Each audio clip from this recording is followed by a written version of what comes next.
مجھے ایک بات تھوڑی سی سمجھا دو، تھوڑی سی بات سمجھا کر میں اپنی بات ختم کروں گا. تمہارے گھر میں 4 بچے ہیں، 4 بچوں کو سنبھالنا میاں بیوی کو دونوں کو بھاری پڑتا ہے. ایک ادھر بھاگتا ہے، ایک ادھر جاتا ہے، ایک ادھر جاتا ہے، ایک ادھر جاتا ہے. 4 بچے 4 دشا میں چلتے ہیں. اب آپ تصور کرو اپنے بچوں کو، یار اپنے جیسا سمجھو نا، سب کو اپنے جیسا سمجھنا چاہیے نا. تو جب 4 بچے ہم سے نہیں سنبھلتے تو ایک آدمی تمہارے 70 75 90 بچوں کو مدرسے میں کیسے سنبھالے گا؟ ایمانداری سے بتاؤ آپ،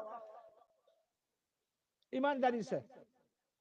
اور اگر تمہیں 10 دے دینا، 10 بچے ایک کے گھر میں، ایک کے 10 بچے ہونا، تو چچاؤں کو بھی پریشان کر دیں گے ماں باپ کے ساتھ ساتھ، لیکن سنبھلیں گے نہیں.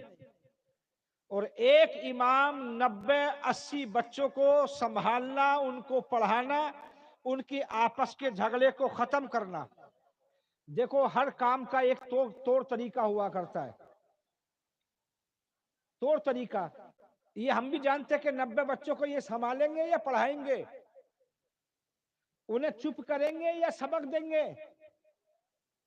اب آپ خود ہی تصور کرو، جب ہمارا محلہ بڑا ہے، ہمارے بچے مدرسے میں زیادہ آ رہے ہیں، تو ہمیں اس کے حساب سے انتظام بھی کرنا چاہیے. الگ سے رمضان کے بعد ان کے علاوہ اور ان سے پوچھ کر کے، بھئی ایک آدمی کی ضرورت ہو تو ایک رکھ لو، 2 کی ضرورت ہو تو 2 رکھ لو.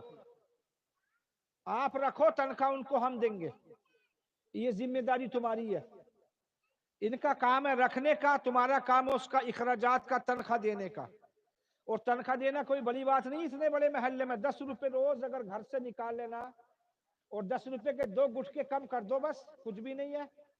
2 جعفری کھاتے ہو نا، 5 کی 1، 5 روپے کی جعفری کھا کر تھوک دیتے ہو، اور انہی 10 روپے میں تمہارا بچہ قرآن پڑھے گا، انہی 10 روپے میں. اور صحیح بھی عام بچہ نہیں ہے جس کو سوگلا کر کے منہ بھی دھویا تو ٹھیک، نہیں دھویا تو ٹھیک، کپڑے بھی بدلے تو جب بھی ٹھیک، نہیں دھوئے تو تب بھی ٹھیک، ٹوپی ہے سر پہ تب بھی ٹھیک، نہیں ہے تب بھی ٹھیک ہے، پیر میں چپل ہے جب بھی ٹھیک، نہیں ہے جب بھی ٹھیک. مدرسہ آ جاؤ، اسکول میں بھیج کے دیکھو آپ، ڈریس ہو تو بچے کی اسکول میں انٹری تب ہوگی، پیر میں جوتا ہوگا ڈریس کے مطابق تب اسکول میں انٹری ہوگی. بچے کی صاف ستھری ڈریس ہوگی، بچے کی انٹری ہوگی. کیوں؟ کیونکہ وہاں تم فیس بھرتے ہو اور یہاں فری کا معاملہ ہے. تو فری میں تو چلنے دو، اگر پڑھے تو جب بھی ٹھیک ہے، نہیں پڑھے تو جب بھی ٹھیک. مولا کی قسم بات یہ نہیں ہے، بات یہ ہے کہ پڑھائی، دونوں پڑھائیاں ضروری ہیں، لیکن اس پڑھائی کا رتبہ دیکھو اور اس پڑھائی کا بھی رتبہ دیکھو. یہ جب بچہ اپنے گھر سے نکلتا ہے تو میرے اور آپ کے پیغمبر اللہ کے رسول قسم کھا کے فرماتے ہیں، قسم اس رب ذوالجلال کی جس کے قبض قدرت میں محمد کی جان ہے، جب بچہ اپنے گھر سے قاعدہ لے کر کے اپنے سینے سے لگا کر کے گھر سے مدرسے کی طرف کو نکلتا ہے، میرے آقا ارشاد فرماتے ہیں جب ایک قدم رکھتا ہے تو اللہ 1 سال کی عبادت کا ثواب پہلے عطا فرما دیتا ہے. میرے آقا اور فرماتے ہیں سن اس بچے کو عام بچہ نہ جانو، جس کا پھٹا ہوا لباس ہے اسے عام بچہ نہ جانو، جس کا منہ چہرہ دھلا ہوا ہے نہیں دھلا ہوا عام بچہ نہ جانو، پیر میں چپل ہے کہ نہیں ہے اسے عام بچہ نہ جانو. میرے آقا فرماتے ہیں جس زمین پر یہ قدم بعد میں رکھتا ہے اللہ کے فرشتے اس کے قدم کے نیچے پہلے اپنے پر بچھا دیتے ہیں.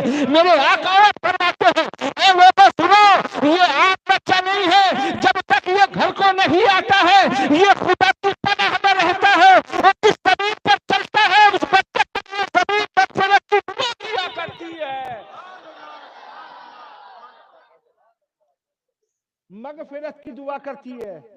5 کلو وزن لاد کر کے بستے والے کے لیے زمین مغفرت کی دعا نہیں کرتی، لیکن یہ قاعدے پڑھنے والے کے لیے زمین مغفرت کی دعا کرتی ہے.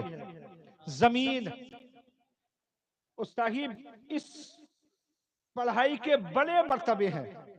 2 بھائی تھے سگے، یہاں کسی کے بھی 2 بھائی 2 بیٹے ہوں گے نا، ان کا دونوں کا ایڈمیشن کرایا. مار صاحب نے شکایت کی کہ صاحب تمہارے ایک بیٹا تو پڑھ جائے گا دوسرا نہیں پڑھے گا. کیوں کہ اسے کچھ آتا ہی نہیں. تو اس نے سوچا کوئی بات نہیں، میرے پاس دوسرا راستہ ہے گا کہ اس کو اب مت بھیجنا. دو بچے، دونوں کا ذہن ایک سریقہ نہیں ہوتا نا. بیٹھا لیا اس کو باپ نے، جو سا نہیں پڑھتا، کیونکہ فوکٹ میں فیس تھوڑی دینی ہے. کہا اب تو امام صاحب کے پاس جا. صاحب کون سا بچہ جو فیل ہو گیا تھا، جو جس کو ریجیکٹ کر دیا تھا اسکول والوں نے، اس کو امام صاحب کے پاس بھیج دیا. عارف صاحب ہی رہنے دیجئے، کسی بھی کوئی بھی امام، کیونکہ یہ پڑھے پڑھائے گا تو ہے نہیں. بچے ادھر جاتا رہا، ادھر بھی جاتا رہا. دونوں بچوں کی قسمت صاحب، دونوں نے محنت کی. اس بچے کے ساتھ بھی امام صاحب نے خوب محنت کی، قرآن شریف پڑھا دیا. ادھر اس نے 10واں پاس کیا، 12واں پاس کیا، آگے اور بڑھتا چلا گیا، انجینئر بنا. حالانکہ ایک دن یہ ہوا کہ جج کی کرسی پہ بیٹھ گیا. ادھر وہ بچہ پڑھ کر، باپ ایک بیٹے دو، ادھر جج کی کرسی پر بیٹھا. اتنی بڑی نوکری، اللہ سے دعا ہے کہ مولا ہر مسلمان کے بچوں کو ایسی نوکری عطا فرمائے، ایسی نوکری عطا فرمائے. ایک بات بتا دوں، مجھے یاد آ رہی ہے، ایک صدر صاحب کا بھی بچہ تھا، وہ بھی پڑھ کے آیا، اس کی بھی نوکری لگنے والی تھی. وہ امام صاحب سے جمعے میں بولا حضرت بچے کی نوکری لگنے والی ہے، ذرا دعا کر دینا بڑھیا نوکری لگ جائے. امام صاحب نے دعا کر دی، مالک حاجی صاحب کے بیٹے کی نوکری لگا، اور اتنی تنخواہ کی نوکری لگا جتنی یہ مجھے دیا کرتے ہیں. دعا کریے کہ دعا غلط کہاں ہے بتاؤ. تم ہی چاہتے ہو تمہارا بیٹا 25,000 کمائے، 90 بچوں کو تمہارا امام اپنی بھی نماز پڑھائے، تمہارے 90 بچوں کو سبق بھی دے. اس میں یہ انسان نہیں ہے، یہ انسان نہیں ہے کہ آسمان سے نازل ہوا ہو. بھائی جیسے اپنے آپ پسند کرتے ہو دوسروں کو بھی لیے وہ پسند کرو. ٹھیک ہے، بات وہ آ گئی تھی. جس کی کرسی پہ بچہ بیٹھ گیا، اللہ سے دعا ہے سب کے بیٹے بیٹھے ہیں. ادھر محنت و مشقت کر کے اسی کند بچے کو، جس کا ذہن نہیں چلتا تھا، امام نے محنت و مشقت کر کے حافظ قرآن بنا دیا. اور صاحب قسمت سمجھ جاتی ہے. ادھر حافظ قرآن ہے، دوسرا بیٹا ڈی ایم بن چکا ہے، کلکٹر کی کرسی پر بیٹھا ہے. مگر وقت کا کیا بھروسہ، سب کو مرنا ہے. اس کے باپ کے مرنے کا وقت قریب آتا ہے. کلکٹر صاحب سے کہا بھائی ان کو بلایا جائے، وہ بڑے بیٹے ہیں، پہلے فیصلہ وہ کریں گے. ان کو فون کیا، اختیار کیا گیا، جج صاحب آئیے آپ کے باپ کے ساتھ چل رہے ہیں، کچھ ہی دیر میں روح قبض انصری سے پرواز ہونے والی ہے. تم نے بڑے بڑے فیصلے کیے ہوں گے، لیکن آج فیصلہ باپ اور بیٹے کے درمیان کا ہے. جس باپ نے تمہیں سینے سے لگایا اسی باپ کا فیصلہ کرنا ہے.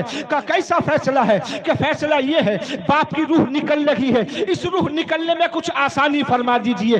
آپ نے فیصلے تو بہت کیے ہوں گے. کہا یہ قلم وہ ہے جب اٹھتا ہے تو ملزم کو سا کر دیتا ہے اور سا کو ملزم بنا دیتا ہے. جو جیل میں ہوتا ہے رہا کر دیتا ہے، باہر ہوتا ہے جیل میں گھسا دیتا ہے. اس قلم کی اتنی طاقت ہے. کہا یہی تو ہم چاہتے ہیں کہ آج فیصلہ باپ اور بیٹے کے درمیان میں ہے. باپ کی روح نکل رہی ہے، ذرا باپ کی روح نکلنے میں آسانی کیجئے. کہا فیصلے تو بہت کیے ہیں لیکن یہ فیصلہ میرے بس کی نہیں ہے. اسی کند دماغ والے حافظ قرآن کو لائے گیا کہ بیٹے اب تیری باری ہے، تیرا باپ دنیا سے جا رہا ہے، باپ کی روح نکلنے میں کچھ آسانی کیجئے. بیٹے نے ہاتھ باندھ کر کھڑا ہوا، باپ کے سرہانے کر کھڑا ہو جاتا ہے. آنکھیں باپ کی بند ہے، لمبے لمبے باپ سانس لے رہا ہے، روح نکلنے والی ہے. ادھر بیٹے نے ہاتھوں کو بند کیا اور آنکھوں کو بند کر کے رب کی کلام مقدس کی صورت یاسین والقرآن الحکیم انک لمن المرسلین علی صراط مستقیم، مولا کی قسم پورے یاسین شریف بعد میں ختم کی تھی، روح آسانی سے پہلے نکل گئی تھی. بولو بھائی، میں یہ نہیں کہتا کہ نوکری مت کرو، نوکری کرو، لیکن یہ نوکری بھی کرو کہ مرنے کے بعد تمہارے باپ کے بھی کام آئے. چلیں آگے اور بڑھیں، آگے اور بڑھاؤں اس بات کو سننے یا پھر ختم کریں؟ بھائی بتاؤ، سننے نا. حافظ قرآن نے یاسین شریف پڑھا، روح قبض انصری سے پرواز ہو گئی، پرواز ہو گئی، آسانی سے روح چلی گئی. اور صاحب آگے بڑھے. آگے بڑھنے کے بعد نماز جنازہ کی باری آئی. ٹھیک ہے نا، کس کی نماز جنازہ کی؟ کڈیم صاحب کہاں آ جاؤ، تمہارا نمبر پہلے، کیونکہ تم بڑے ہو یار، عہدے میں بھی عہدے میں بھی بڑے ہو. کہ نہیں؟ یہ کام تو یہی کریں گے. حافظ قرآن نے کہا 4 تکبیروں کو ثنا واسطے اللہ کے. ٹھیک ہے, اللہ اکبر کر کے نیت باندھی. سب ڈی ایم صاحب بھی پیچھے آج فیصلہ باپ اور بیٹے کے درمیان ہے صحیح. اور بڑا خوش نصیب ہے وہ باپ, بڑا خوش نصیب ہے وہ باپ جس کی نماز جنازہ اس کا بیٹا پڑھا دے, جو اس لائق ہو جس کا بیٹا نماز جنازہ پڑھا دے. اب انہوں نے امام صاحب نے کتنے بچوں کو نماز جنازہ یاد کرا دی, کتنے بچوں کو, کتنوں کو قل ہو اللہ یاد کرا دیا. یہ کام نہیں آئے گا, زندگی بھر کام آئے گا. یہ حافظ قرآن کی تو میں مثال دے رہا ہوں, قل ہو اللہ کی بھی مثال نہیں بھائی, قل ہو اللہ شریف کی بھی.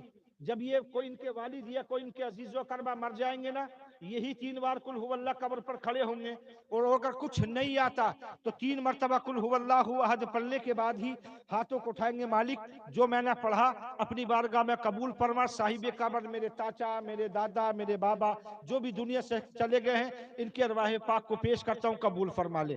مولا کی قسم اتنا بعد میں کہے گا, اس کی برکت سے پہلے مرنے والے کی قبر پر رحمت و کرم کی بارشیں شروع ہو جائیں گی. نعرہ تکبیر, نعرہ رسالت, علماء اہل سنت, مداح خیر الانام, نعرہ تکبیر, نعرہ رسالت. 5 منٹ اور سن لیں, پھر نعت پاک آپ لوگ سماعت فرمائیں گے. دفن ہوا, دفن کے بعد اصالہ ثواب ہوا, سب کچھ ہوا. بات یہیں تک ختم نہیں ہوئی بھائی. اب میدان حشر قائم ہوا, ہوگا نا میدان حشر قائم, ہوگا نا بھی, جائیں گے سب, اٹھیں گے نا, اٹھائے جائیں گے, سب اٹھائے جائیں گے. اور وہاں اپنے ہی اعمال کے مطابق اپنا اپنا سب کو حساب دینا نہیں, پڑھ کے سنانا ہے. یہ مت کہنے کا حساب دینا ہے, ارے حساب پڑھ کے سنانا. لکھا کیا رجسٹر میں, وہ سب اکیلے پڑھ کے نہیں سنانا. باپ بھی وہاں ہوں گے, رشتہ دار بھی وہاں ہوں گے, اپنے عزیز و اقربا بھی وہاں ہوں گے. سب کے سامنے اپنے اعمال پڑھ کے سنائے جائیں گے. صحیح, وہاں ایک جماعت ایسی ہوگی, ایک جماعت ایسی ہوگی جن کے سروں پر نورانی تاج رکھے ہوں گے, اور ایک جماعت جب ایسی ہوگی جن کے سروں پر نورانی تاج رکھے ہوں گے, رب کی بارگاہ میں عرض کریں گے, مالک ہم یہ جانتے ہیں یہ اولیاء کی جماعت ہے, ہم یہ جانتے ہیں یہ نبیوں کی جماعت ہے. پروردگار ہم یہ جانتے ہیں یہ پیغمبروں کی جماعت ہے. پروردگار عالم ہم یہ جانتے ہیں صحابہ کی جماعت ہے. مالک ہم یہ بھی جانتے ہیں یہ نمازیوں کی جماعت ہے. مالک یہ عابدین و زاہدوں کی جماعت ہے. پروردگار عالم یہ روزے داروں کی جماعت ہے, زکات اور صدقہ دینے والوں کی یہ جماعت ہے. پروردگار یہ تو بتا دے یہ آج کس کی جماعت ہے جس کے سروں پر آج نورانی تاج رکھے ہوئے ہیں, جن کی چمک سے ہماری آنکھیں نہیں کھل رہی. رحمت باری زبان حال سے بولے گی, اے اہل محشر سنو, یہ وہ باپ ہے جن کی اولادوں میں دنیا میں نے اپنا قرآن اپنے محبوب پر اتارا اور ان کی اولادوں میں اپنے سینے میں بسایا. جنہیں حافظ قرآن کہتے ہیں, وہ صاحب دیم صاحب تو یہی تک رہ گئے تھے جو یہی پر ان کی کرسی سماپت ہو گئی تھی. وہاں تو یہی کند حافظ قرآن بھی باپ کے سر پر زرین تاج رکھوانے کے لیے تیار ہوگا. اور بات یہاں نہ ہوگی, اللہ انصاف فرمائے گا, اے حافظ قرآن جاؤ, جنت تمہارا انتظار کر رہی ہے. اور ایسے نہ جانا جنت کی اونٹنی پر بیٹھ کر جانا, تمہیں جنت لوگوں کو مرتبہ کے حساب سے دی جائے گی. یہ تیرا گھر ہے, یہ تیرا مکان ہے, مگر اے حافظ قرآن تجھے ایسے جنت نہیں دی جائے گی, بلکہ تجھے اونٹ پر بٹھایا جائے گا, قرآن کا پڑھنے کا حکم دیا جائے گا. جہاں تیرا قرآن ختم ہو جائے گا وہی تیری جنت بھی ہو جائے گی. گھر مل جائے, ایک کوٹھا ایک کمرہ مل جائے تو جنت میں اللہ کا احسان سمجھیں گے کہ مولا تیرا بڑا احسان ہے کہ جنت عطا تو فرما دی. لیکن حافظ قرآن کا رتبہ اسے یہ نہیں کہا جائے گا تیرا وہ مقام ہے. اللہ حکم فرمائے گا جنتی اٹھنی پہ بیٹھا کے, اب جا پڑھتا چلا جا, جہاں تیرا قرآن ختم ہو جائے وہی تیرا محل ہے. ڈی ایم صاحب تو رہ گئے یہیں. او بھائی اللہ سے توفیق ہے, اللہ رب العزت حافظ عارف صاحب نے جتنی محنت کی ہے بچوں کے ساتھ میں, ان کا ساتھ آپ دیجئے, اور زیادہ ضرورت نہیں ہے ساتھ دینے کی, ایمانداری سے رمضان کا مہینہ آ رہا, زکوٰۃ دے دو ایمانداری سے. اب کیا کہے گا, پلاٹ پڑے 2 بکری کے, ٹھیک ہے, گھر میں آرام سے رہ رہا کہ یار ہمارے پاس تو 7.5 تولے سونے نہیں ہے, اور وہ جو 2 پلاٹ پڑے ہیں ان کا کیا ہوگا, 20 لاکھ روپے گئے, 10 لاکھ کا ایک پلاٹ بکری کا. او بھائی, جو تجارت کا مال ہے, چاہے وہ پلاٹ ہو, چاہے وہ مکان ہو, چاہے وہ کپڑا ہو, چاہے وہ پھول ہو, تجارت کا سامان سب پر زکوٰۃ فرض ہے, سب پر زکوٰۃ فرض ہے. ایمانداری سے پلاٹ کی زکوٰۃ دے دو, اور وہ اپنے ہی مدرسے کو دے دو. تمہاری زکوٰۃ کھا کر کے وہی بچے تمہارے مدرسے میں پڑھیں گے, وہی دین کی تعلیم ہوگی. 1 مدرس نہیں, 2 مدرس رکھو, 3 مدرس رکھو, 4 رکھو, کیونکہ پیسہ تو تم ہی دے رہے ہو رمضان کے مہینے کا. مگر نہیں, اس وقت آ کر کے نہیں کرے گا کچھ بھی, ایمانداری سے زکوٰۃ نہیں دے گا. اللہ سے دعا ہے پروردگار عالم سے کہ مولا ہمارے جو بچے ابھی جو انعام و اکرام ملا ہے, ان بچوں کو زیادہ سے زیادہ عمل کرنے کی توفیق عطا فرمائے, کیونکہ ٹائم کم ہوا, ٹائم کافی ہو گیا, بچے کافی دیر سے محنت و مشقت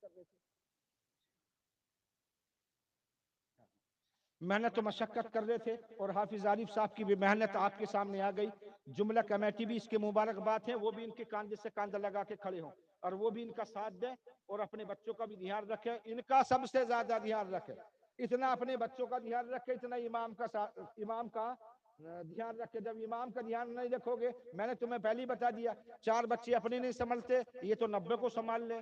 اب 90 کو چپ کرے, پڑھائے, کہ ان کو سبق دے کے کیا کرے, اپنے گھر میں 4 نہیں سنبھلتے, یہ تو کتنے 90 کو سنبھالے ہوئے. اللہ ان سب کی عمر میں برکت عطا فرمائے, اور انہیں اور حوصلہ اللہ رب العزت دن دگنی رات چوگنی ان کی عمر میں عطا فرمائے. استغفر اللہ ربی من کل ذنب واتوب الیہ.